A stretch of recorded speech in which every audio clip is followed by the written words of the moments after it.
Hey everyone, how's it going? Aaron Rift here from NoDQ.com to give you my thoughts on WWE Money in the Bank 2016. There are not one, but two new WWE champions. As you can see from the picture, the man who left Money in the Bank as the WWE champion is the lunatic, Dean Ambrose. We'll get to that in a few minutes here. Let's start off with the pre-show, the kickoff matches. This was a very long pay-per-view event. If you count the kickoff and then the main event going past the top of the hour, it was almost a 4.5 hour WWE event, this Money in the Bank show from the T-Mobile Arena in Las Vegas. First match was recently added, I believe on Wednesday or Thursday, added at the last minute. We had Golden Truth versus Febreze, or Breeze Dango, whatever they're called. The storyline of this match was that backstage you had Tyler Breeze and Fandango going into a tanning bed, and while they were in the bed, R-Truth and Goldust decided to prank them and turn up the heat on the tanning bed.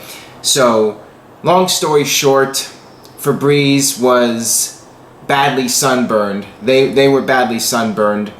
They had their skin peeling off, and the storyline in this match was that Goldust and R-Truth would take advantage of the sunburns. They would chop them in the chest where the skin was peeling off. That was the storyline. Total comedy match, nothing to it. Golden Truth won. Announcers made a big deal about this, that Golden Truth finally won a match. Second kickoff match was another tag team match. Maybe Teddy Long booked this pre-show, who knows. We had the Lucha Dragons against the Dudley Boys. Again, nothing too significant. Lucha Dragons won. Crowd was really not interested, and why should they be? This was a match thrown together at the last minute. We kicked off the official pay-per-view with the Fatal 4-Way tag team match for the tag team titles. Teddy Long must have really been loving this so far. This was a good match, but it was a bit of a cluster at times. There were some botched spots. At one point, the referee had counted 3, and the crowd thought the match was over, and they were confused. A few other botched spots during this match.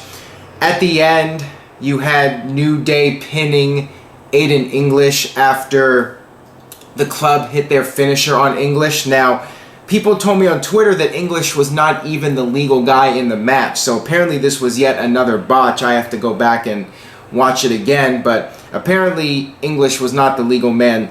Either way, the club hit the finisher, so their argument is that they had the match won and got screwed, and thus deserve a rematch for the tag team titles. Then we had Dolph Ziggler versus Baron Corbin, again on pay-per-view, but at least this time it got bumped to the main card. Not that it helped matters at all. The crowd did not give a damn about this match. In fact, they started chanting boring several minutes into it, and beyond that, there was really no crowd heat whatsoever. Corbin got the victory here. I'm assuming this is the end of the feud, but who knows? Maybe they'll have yet another match on Raw, or they'll have another match at Battleground. I'm not really sure what to expect at this point. Then we had Sheamus versus Apollo Crews. This was getting interesting because sometimes WWE will have a big match early on the show, but this time all the undercard matches took place first and the main event matches were saved till the end of the show. It felt like the longest kickoff pay-per-view ever, the longest kickoff show with all these matches that had no crowd heat or very little, and nobody cared. Same thing with this match.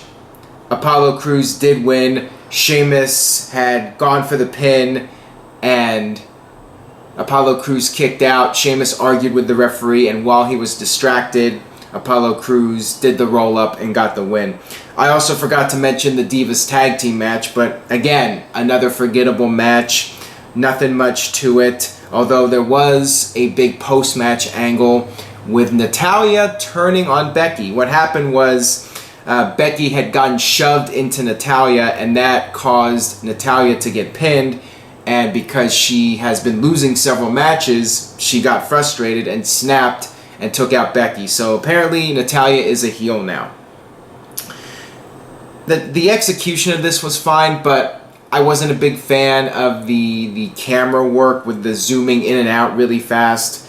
They did that a lot as Natalya was punching Becky. I wasn't a fan of that, but I thought Natalya did a good job with the turn. Then we had John Cena versus AJ Styles, and this is when the crowd finally woke up, and it was clear this was the match people were most looking forward to seeing on this pay-per-view. Incredible heat for this match. The crowd was doing dual chants. Cena was actually getting some cheers and some chants, but it was still mostly fans cheering for AJ Styles. And the storyline of this match was that AJ Styles had a counter for everything Cena was doing to him. Back and forth they went, the usual spots in John Cena matches, with John Cena calling out some spots. I saw a lot of people complaining about that. You could hear Cena calling out spots during the match.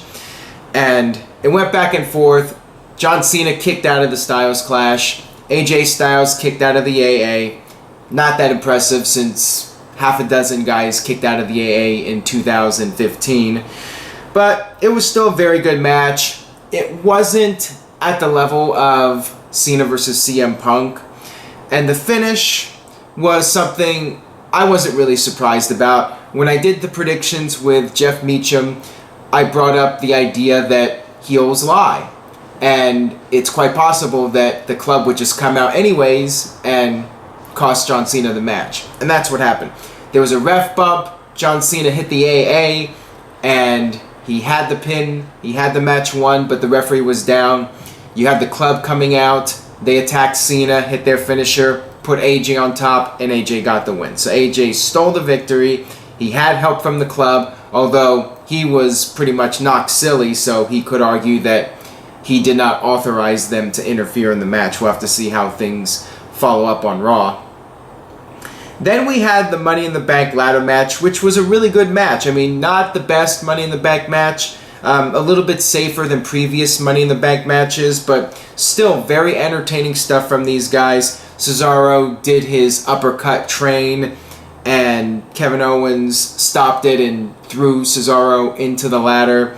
Lots of cool spots during this match. There was one moment where Sami Zayn did a Michinoku driver to Kevin Owens on the side of the ladder. That was probably the sickest spot in this match. I mean, that looked like it hurt. And there were a lot of other fun moments, but I mean, nothing too significant from what you haven't seen in ladder matches over the years. In the end, you had Dean Ambrose knocking off, I believe it was Jericho. I'm not sure. Actually, it was Kevin Owens.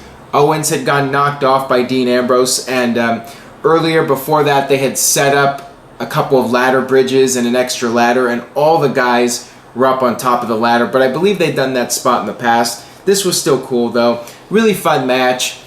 Kevin Owens fell off the ladder, and Ambrose got the contract, and the guy that was hyped up the most to win Money in the Bank actually won Money in the Bank. I mean, Dean Ambrose looked really strong on Raw, and because of that, I thought he wasn't winning Money in the Bank, but as it turns out, he was pushed strong on Raw, and he actually did win the Money in the Bank match, and would go on to win the title.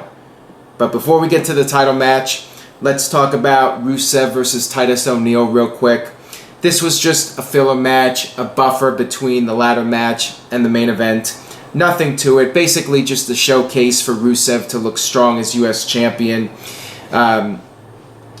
Titus did get a few moments in this match. He was able to break out of the accolade, but in the end, Rusev got it on a second time, and he got the submission victory. Titus tapped out. After the match, Rusev went to ringside and got in the face of Titus's son and called Titus a loser. The fan, or should I say the son, slapped Rusev, and Rusev just completely no-sold it and walked off. This was great heel work by Rusev. I thought that this was well done, and he looked really strong in this match. The strongest he's looked in quite some time. Then we had the main event, and as expected, the crowd booed Roman Reigns very heavily. They were pro Seth Rollins.